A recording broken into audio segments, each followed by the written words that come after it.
కార్తీక పురాణం 5వ అధ్యాయం వన సమారాధన మహత్యము. వశిష్ఠ మహర్షి జనక మహారాజుతో వనభోజన వైశిష్టాన్ని వివరిస్తాను, సావధాన చిత్తుడవై విను అన్నాడు. ఓ రాజేంద్ర, కార్తీక మాస గొప్పదనాన్ని ఎంతని వర్ణించగలను? ఈ మాసంలో భగవద్గీతను చదవడం వలన కలిగే పుణ్యము ఇంత అని వర్ణించడానికి అలవి కానిది. అంత కాపోయినా ఒక్క శ్లోకాన్ని చదివిన వారి అదృష్టాన్ని నేను వర్ణించలేను. ఆ విధంగా గీతను చదివిన వారు శ్రీమన్నారాయణుని కృపకు పాత్రులై తరిస్తారనడంలో ఎంత మాత్రమూ సందేహమే లేదు. అలా చదివిన వారి యొక్క పూర్వజన్మల పాపాలన్నీ నశిస్తాయి. ఈ మాసంలో వనభోజనానికి అత్యంత ప్రాధాన్యం ఉంది. వనభోజనం వలన విష్ణులోకం లభిస్తుంది. నిత్య నైమిత్తిక కర్మలలో కానీ భోజన కాలంలో కానీ భ్రష్టులు, శూద్రులు, సూతకం కలవారిని చూడడం, మాట్లాడడం, తాకడం వలన కలిగే సమస్త దోషాలు తొలగిపోతాయి. చెట్లు, తీగలు, మొక్కలు గల వనంలో ఉసిరి చెట్టు మొదట్లో సాలగ్రామాన్ని పెట్టి విష్ణువును ప్రార్థించి శాస్త్ర ప్రకారంగా దక్షిణ తాంబూలాలను ఇచ్చి పూర్ణ కుంభాన్ని నివేదన చేసి బంధుమిత్ర సపరివార స్నేహితులతో కలిసి పంక్తి భోజనం చేసే వారి జన్మ ధన్యమే. వన సమారాధనలో భోజనం చేసిన వారిని సమస్త పాపాల నుండి విముక్తులని చేసి దివ్యత్వాన్ని ప్రసాదిస్తుంది. పూర్వం ఒక బ్రాహ్మణుని కుమారుడు దురాచార సంపన్నుడైనందువలన తండ్రిచే శపించబడ్డాడు. అయినా కార్తీక మహత్యాన్ని వినడం వలన పవిత్రుడై తరించాడు అన్నాడు వశిష్ఠుడు జనకుడితో. జనకుడు, మునిశ్రేష్ఠ, ఆ బ్రాహ్మణ బాలుడు ఎవరు? అతడు చేసిన దురాచారాలు ఏమిటి? తండ్రి అతనిని ఎందుకు శపించాడు? ఆ బాలుడు శాప విముక్తిని ఏ విధంగా పొందాడు? వీటన్నిటినీ వివరంగా చెప్పండి అని ప్రార్థించాడు వశిష్ఠ మహర్షిని. పూర్వం కావేరీ నదీ తీరంలో దేవశర్మ అనే పేరుగల బ్రాహ్మణోత్తముడు ఉండేవాడు. అతడు దేవతారాధనలోనూ ధార్మిక కార్యక్రమాల్లోనూ శ్రద్ధాభక్తులు కలిగిన సదాచార సంపన్నుడు. అతడికి దేవదత్తుడు అనే పేరుగల పరమ దురాచార సంపన్నుడైన కొడుకు ఉండేవాడు. ఆ దేవదత్తుడు తానే విజ్ఞానవేత్త అని విర్రవీగుతూ గర్వపడుతూ తండ్రి చేసే పనులను అన్నింటినీ తిరస్కార భావంతో హేళన చేస్తుండేవాడు. ఏదో ఒక విధంగా కుమారుణ్ణి సన్మార్గంలో ప్రయాణింపచేయాలని ఆ పండితోత్తముడు ఎంతగా ఆరాటపడినా, ఎన్ని ప్రయత్నాలు చేసినా ఆ పండితపుత్రుడు తండ్రికి లొంగలేదు. ఒక రోజున తండ్రి కుమారుణ్ణి పిలిచి, నాయనా, రాను రాను నీ ఆగడాలు శృతిమించిపోతున్నాయి. ఎవరు ఏ పని చేసినా వారిని, వారు చేసిన పనులను విమర్శిస్తూ ఉన్నావు. అందరితోనూ తగాదా పడుతూ ఉన్నావు. మనది ఎంతటి సదాచార కుటుంబం, పూజలు పునస్కారాలతో పునీతమైన కుటుంబం. మన ఇంటికి వచ్చిన వారిని సమాదరించడం మన ధర్మం. ఇవన్నీ చేయకపోగా అవధులు తప్పి పాపపు పనులు చేస్తున్నావు. రాను రాను పతనమైపోతున్నావు. ఇక మీదటనైనా వివేకవంతుడవై సన్మార్గంలో పయనిస్తూ భక్తి తత్పరతో మెలుగుతూ ఉండు.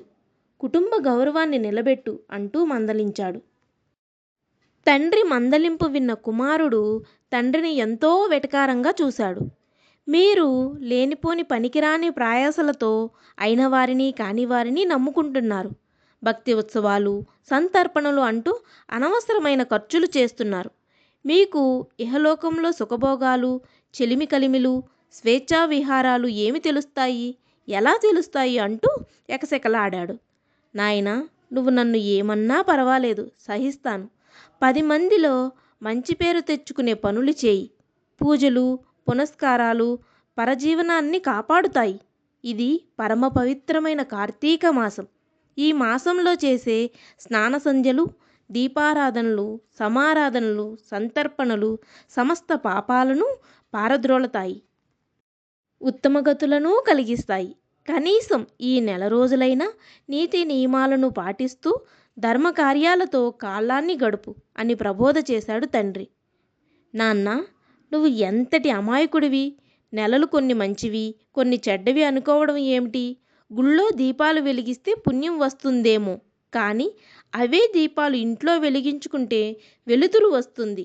ఇంటి నిండా వనభోజనాల పేరుతో అయిన వాళ్ళకి కాని వాళ్ళకి పెట్టడం కన్నా మన చుట్టాలకి, బంధువులకి, మిత్రులకు కనుక వండి వడ్డిస్తే వాళ్ళు తృప్తి పడతారు.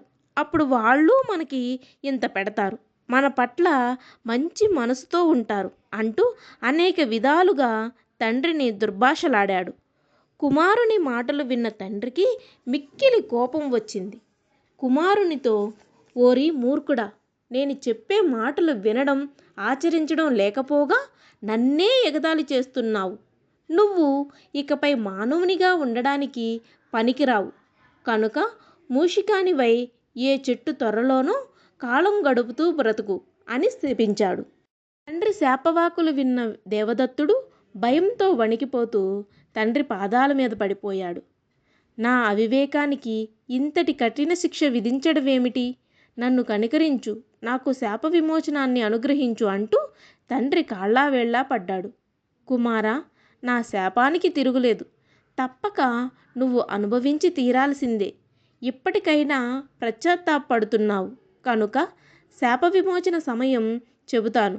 ఎప్పుడు నువ్వు కార్తీక మాస మహత్యాన్ని వింటావో ఆనాడే నీకు శాప విమోచనం అవుతుంది అని చెప్పాడు. శాప విమోచన విషయం విన్న వెంటనే దేవదత్తుడు ఎలుకగా మారిపోయి కావేరీ నది తీరాన గల గజారణ్యంలో ఒక మర్రి చెట్టు తొర్రలో నివసిస్తున్నాడు. కొంతకాలం గడిచినాక విశ్వామిత్ర మహర్షి శిష్య సమేతుడై వనభోజనం కారణంగా గజారణ్యానికి వచ్చాడు. కార్తీక మాస స్నానం చేసి చెట్టు కింద శ్రీమన్నారాయణ్ణి ఆరాధించి తన శిష్యులకు కార్తీక పురాణాన్ని వినిపిస్తున్నాడు. ఆ సమయంలో ఆ చెట్టు త్వరలోనే ఉన్న ఎలుక బయటకు వచ్చి పూజా ద్రవ్యాల కోసం ఎదురు చూస్తుంది. ఆ దారిలో పోతున్న కిరాతకుడు విశ్వామిత్రుణ్ణి, అతని శిష్యగణాలని చూసి ఎవరో దారిన పోయే బాటసారులే అనుకుని వారి వద్ద ఉన్న ధనాన్ని అపహరించాలనే కోరికతో వాళ్ళ వద్దకు వచ్చాడు. కానీ మహర్షిని, అతని శిష్యులని చూసిన తర్వాత ఆ కిరాతకుడి మనసే మారిపోయింది. సంస్కారవంతుడై మహర్షికి నమస్కరించాడు. విశ్వామిత్రుడితో, మీరు ఎవరు? మిమ్మల్ని చూడగానే నాలోని క్రూరత్వం తొలగిపోయింది, ఆనందం కలుగుతుంది. మీరు ఏ దేవుణ్ణి ఆరాధిస్తున్నారో చెప్పి నన్ను కూడా కృతార్థుణ్ణి చేయమని ప్రార్థించాడు. నేను విశ్వామిత్రుణ్ణి, వీళ్ళంతా నా శిష్యులు. ఇది కార్తీక మాసం. ఈ నెలలో చేసే పనులన్నీ పుణ్యప్రదాలవుతాయి. నదిలో స్నానం చేసి విష్ణుమూర్తిని ఆరాధించి భోజనం చేసే వాళ్ళకి పుణ్యగతులు కలుగుతాయి. ఆ కారణంగానే నీకు కూడా జ్ఞానోదయం అయింది కనుక నువ్వు ఈ కార్తీక వ్రతాన్ని ఆచరించు. దానితో జీవన్ముక్తుడివి అవుతావు అని చెప్పాడు విశ్వామిత్రుడు. విశ్వామిత్రుడి ద్వారా కార్తీక పురాణాన్ని, వనభోజన విధానాన్ని విన్నాడు దేవదత్తుడు. వెంటనే ఎలుకగా ఉన్న దేవదత్తుడు బ్రాహ్మణ బాలునిగా మారిపోయాడు. విశ్వామిత్ర మహర్షికి నమస్కరించి ఆయన అనుమతి తీసుకుని తన తండ్రి దగ్గరకు వెళ్ళాడు. ఆ కిరాతకుడు కూడా విశ్వామిత్రుని ఆదేశంతో కార్తీక పూజాది కాలను చేసి ముక్తిని పొందాడు. అన్నం పరబ్రహ్మ స్వరూపం కనుక అన్నాన్ని నిందించకూడదు, అన్నం పెట్టే వారిని నిందించకూడదు అని తెలియజేస్తుంది ఈ కథ. ఇది కార్తీక మాసం 5వ రోజు పారాయణం సమాప్తం.